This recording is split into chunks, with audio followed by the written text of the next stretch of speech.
para makaminos ako sa kanin, magpapapak na ako ng miso. Yan o, papapakin ko ito para hindi na ako makakain ng kanin. Yan. Ito po ay papapakin ni Lolo Kidlat. Yan.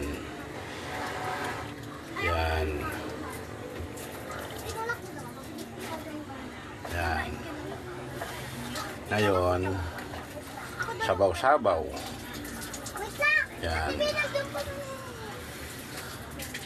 Hindi ako sasabay sa kanila sa pagkain. Kasi magtatago ako sa yungib ko.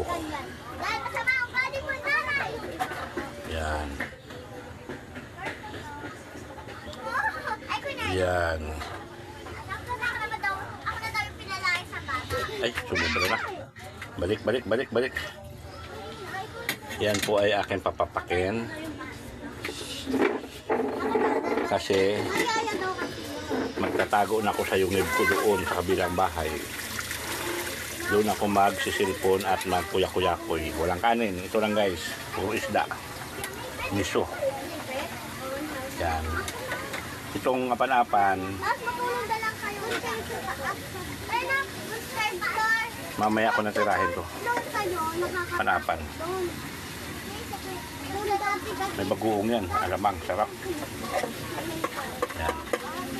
Okay guys. Punta na ako sa yungib ko. Sabi ng kwarto. Magpapapak na ako na ito. Okay, 10-4.